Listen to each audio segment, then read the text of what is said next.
So you're joining me here today for a wheel alignment. Somehow I've managed to get myself stuck in the tyre bay today, much to my disgust, I guess you would say. But anyway, I'm driving a Hyundai iX35 currently. Now the shop has just done tyres on it, so I've been lucky enough to see the condition of the tyres before they come off.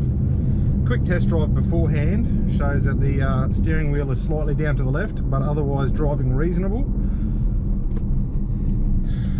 And that's the basic rule of thumb for any wheel alignment. You always test drive the vehicle before and after. First up to see how it's performing and behaving. Secondly, to make sure that you've done the job properly. Okay.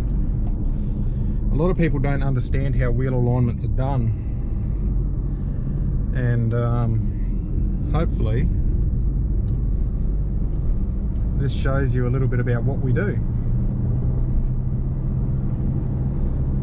So yeah, test drive is okay. It's driving reasonably good. Steering wheel slightly off centre, down to the left hand side. The best part about this little lap that we do out here is some of the road is quite nice and flat. Some of the road is quite off camber, so we do get to see how the vehicle's behaving in most aspects of how it's going to be driven day to day by the customer. So as I said, the 4 tyres have just been done on this vehicle, so obviously all 4 tyre pressures are equal.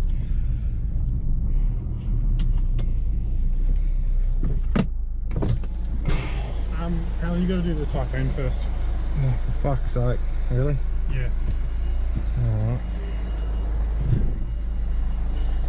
Okay, so we're going to change from the iX35 to the Typhoon, because I must admit this place isn't as organised as I would hope.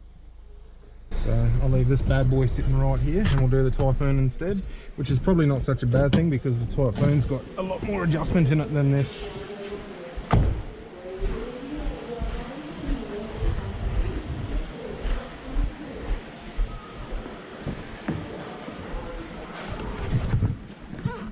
Same deal, quick spin around the block just to see how the vehicle's driving. It's just had 4 tyres done, so all the pressures will be fine.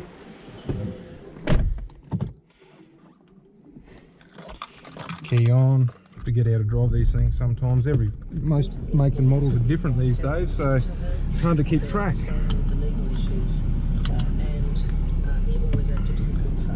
As I was saying before, test drive before and after, see how the vehicle's behaving, how it steers. And I'll just double check with Anthony. How were these tyres wearing on this? They were good. What about the backs? Inside, outside? Doesn't matter? Inside, alright. Okay, so just double checking with Anthony. Anthony done the tyres on this vehicle, so he would have seen them as they came off the car. A lot of people will, it's actually really scary. I've trained quite a few tyre fitters, wheel aligners and apprentice mechanics over the years, and it's quite scary the way it's gone. A lot of the newer machines these days are basically set up so anybody can do a wheel alignment. If the spec comes up green, it's good. If it's red, it's no good. But as we all know, every vehicle is different, and just because the spec says that it's in the green doesn't mean that it's actually okay, and some vehicles will still wear the tyres out relatively quickly. Okay, so driving relatively straight, steering wheel's reasonably straight. Seems like the vehicle's slightly drifting to the right, which isn't such a bad thing. Shows that maybe the rear toe's out. Quickly beat this truck around this corner. Okay, now this is the off-camber section of the road just down here, so if I set the steering wheel straight, this vehicle is driving dead straight, which means that on a flat road it would probably pull to the right a little bit. So we'll get it back to the shop and we'll see why that is. Anthony was saying that the front tyres were wearing beautifully, but the rear tyres were wearing on the inside edge, which tells me most people seem to think that if a tyre is wearing just on the inside edge that it's a camber issue, but 9 times out of 10 it's more than likely the toe rather than the camber. toe will wear just a really short stretch, short strip on the inside of the tyre all the way down to canvas, while the rest of the tyre looks brand new, whereas a camber issue will wear reasonably in an even sort of pattern across the tread pattern itself. So now we'll throw it up on the machine and we'll see what the machine tells us. We don't take the machine for gospel, as you'll see in a couple of minutes. I'm going to use a tape measure to double check what the machine's actually telling me, especially on these Fords. The way the underbody plastics hang down, the machines can be relatively inaccurate, which really sucks, because it would be nice just to use the machine to tell you what it is, but sometimes we can't do that. Okay, so up we go onto the hoist. Hang out the window.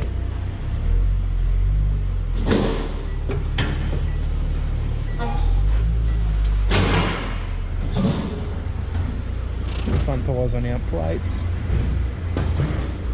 You can't really see from the position on top of my head, but I'm actually hanging halfway up the car. Okay, set the steering wheel reasonably straight.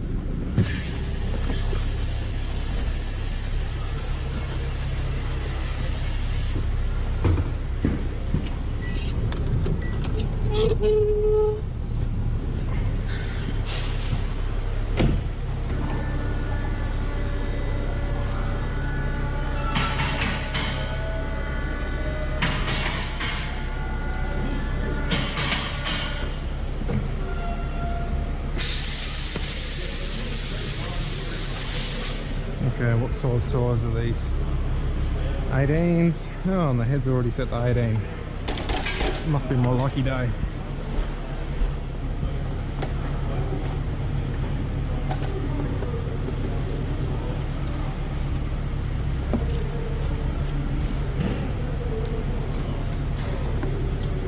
Now, in the test drive, I also noticed that this thing's got a few clunks and bumps in the rear of the vehicle.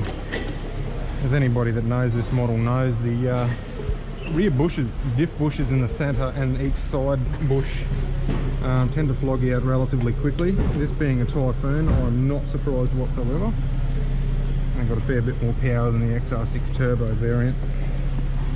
This Commodore, it's going to need 3 tyres, not 2. Why? Well, because driving on 3 puck ones, they'd be fucked. Yeah, there's one down here that I've already thrown a core in, so that's going to go on the rear, and then there's 2 new tyres going on front. Like every got one wheel here. Yeah, it's over here somewhere. It's a factory wheel with a shitty old tyre on it.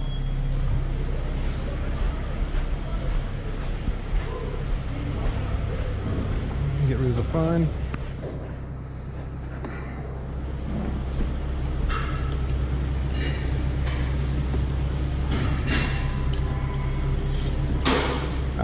When you're finished with that, I'd be inclined to park it out the back. Yeah. I would not be surprised if the customer came back for this one with a spare key and just stole the car back or something along those lines. A bit dodgy. I was thought that as driving in on rims. Yeah. As you can see, everything's relatively busy around here all the time. Okay. Level the heads up, make sure they're all sitting relatively straight. You can't see from back there, but these have got like a little level gauge on them. Okay, that's level. Do the same on the other 3.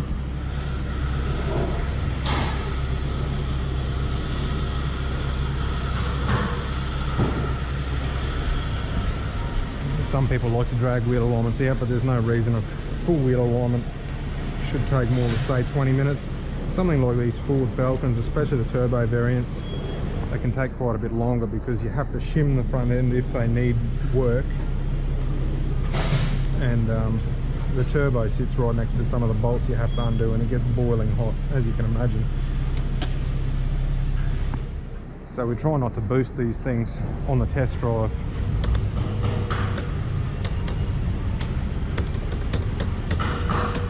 Inch tyres.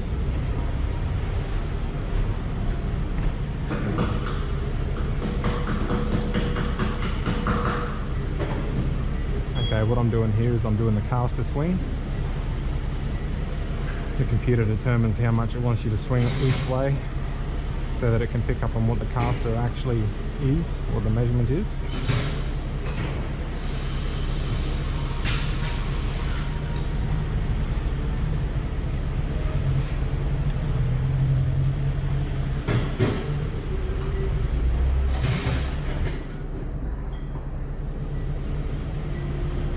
Okay, now straighten the steering wheel back up.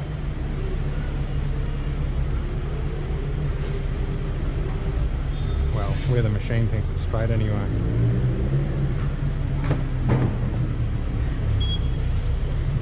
Throw the steering lock on. Make sure the steering wheel is actually sitting straight. And switch him off.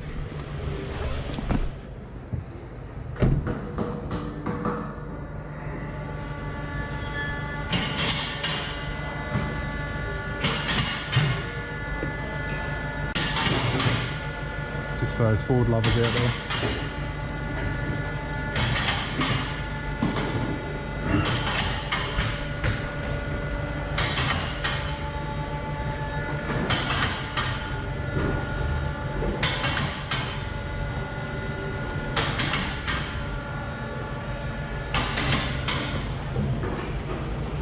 Put the hoist back down on the lock so I know everything is level.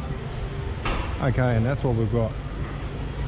So basically the rear is towing out 1mm out on the left hand side on the rear, 0.6 out on the driver's side on the rear.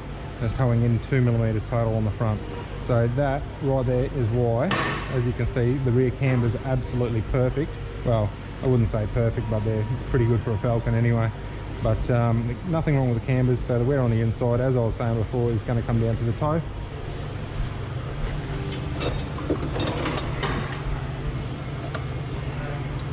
Yeah. Yeah, you probably will. Throw one of the low pros under the front where the Z-bar bush is. Okay. 18mm.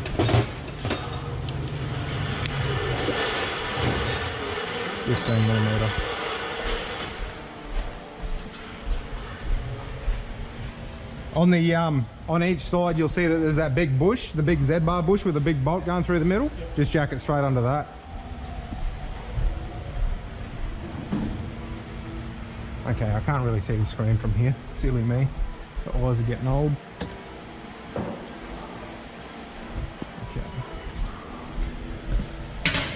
As I was saying before, you never take the computer for granted. Grab a tape measure, just double check that the tape measure is telling you what the computer is.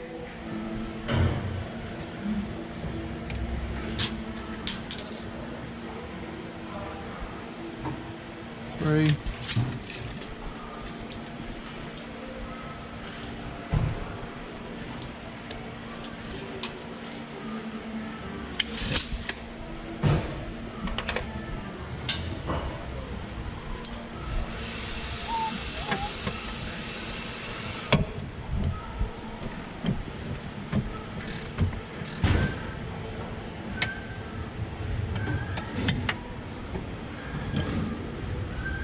A little bit too much.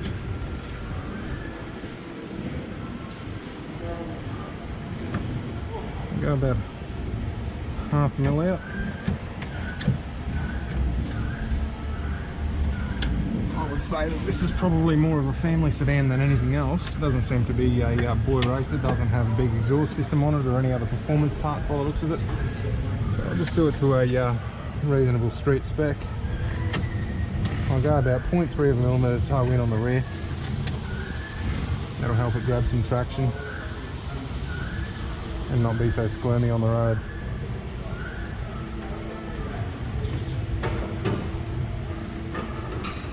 Now, a lot of people don't realise that even 0.5mm on a wheel alignment is quite a big deal. Alright, that's nice and tight.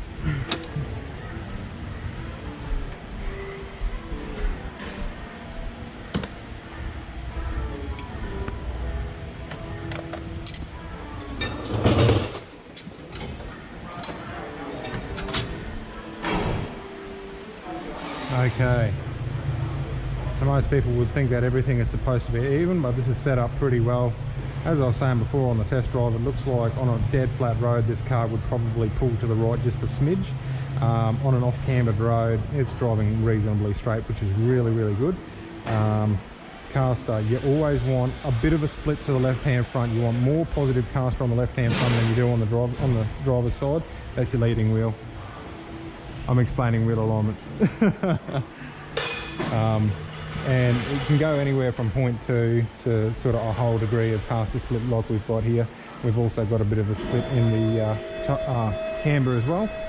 Now that toe is actually pretty good, but what I'm going to do to stop these tyres wearing on the outside, Falcons from factory are spec'd to a negative 0.3 per side for a total of negative 0.6 total toe in the front. Helps them corner and all the rest of that, but they do seem to wear out the inside of the tyre a lot. These cars are somewhere in the vicinity of 2 tonnes, so you don't want too much negative toe or camber on these. So what I'm going to do is I'm just going to knock about 0.4 out of each side. So they're going to be just slightly positive. Now, I know where this machine is. This machine is not so accurate on the front when it comes to Falcons. But every machine is different. So I'm going to knock about 0.4 out of that. Doing up the rack end there. Okay, so it's taking about 0.5 out. Once you do it, they always jump around a little bit.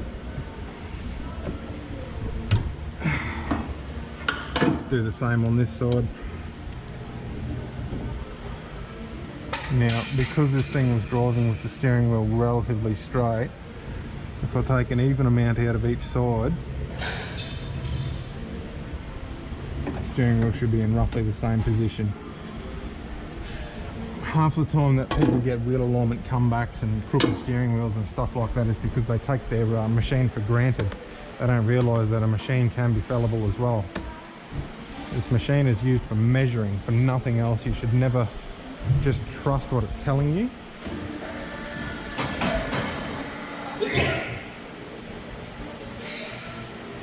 Okay, and that's pretty much a wheel alignment done. I'll take it for a quick spin around the block, make sure it's all driving nice.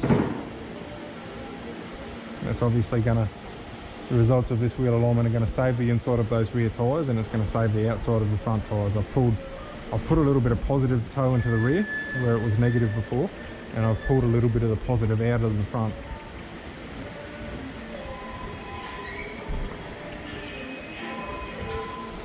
Make sure you turn the heads off.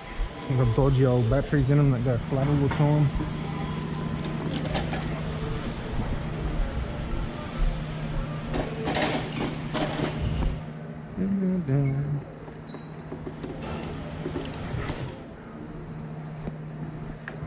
I would say, judging by what the wheel alignment specs were, somebody has spent a little bit of time shimming the front end of this vehicle before.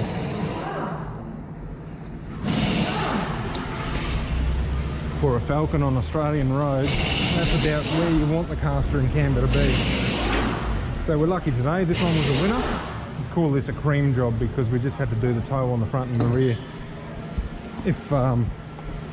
If it needed camber and caster work, obviously we would have had to do shims, and the job would have taken about 45 minutes in total, and I probably would have ended up with a blister on my hand.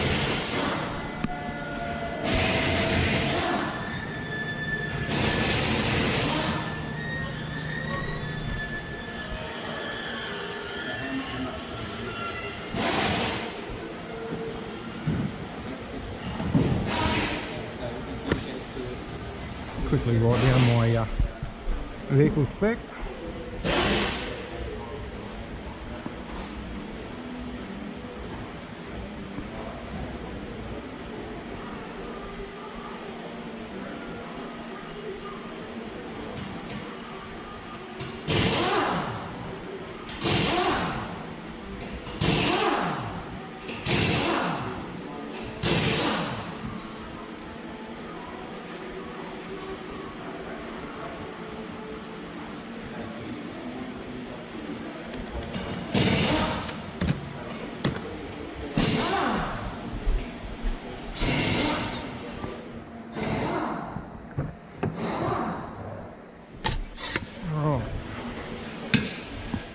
And this is the after wheel alignment test drive, just to make sure that everything that I've done is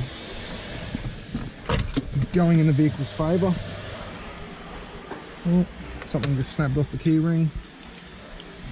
Typical, always happens to me. Wow, wow, wow. Looks like it's been broken a couple of times by the looks of that.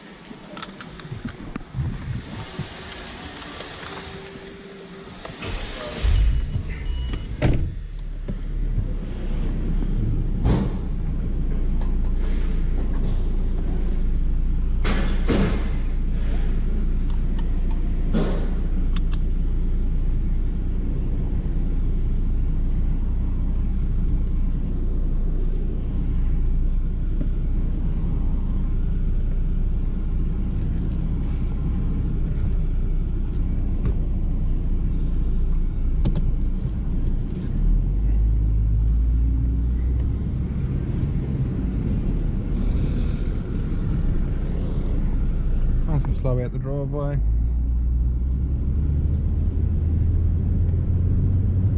And same deal. Hands off the steering wheel. Steering wheel's nice and straight. Vehicle's going straight.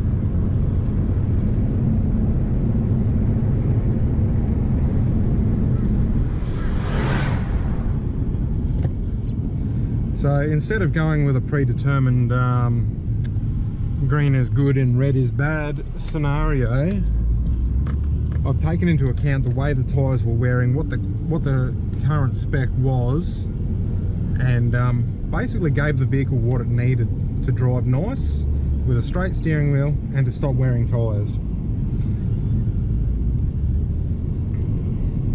Not many people actually understand the basics of suspension geometry, suspension and steering geometry, and how wheel alignments work.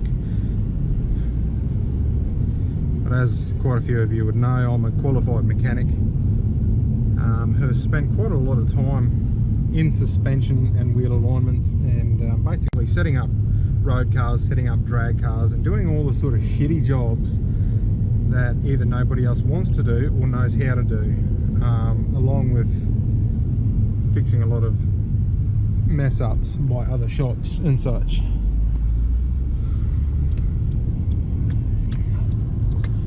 So that vehicle's done. 4 tyres have done previously. I've just done the wheel alignment. It drives absolutely beautifully. Time to park it up and start on the next one.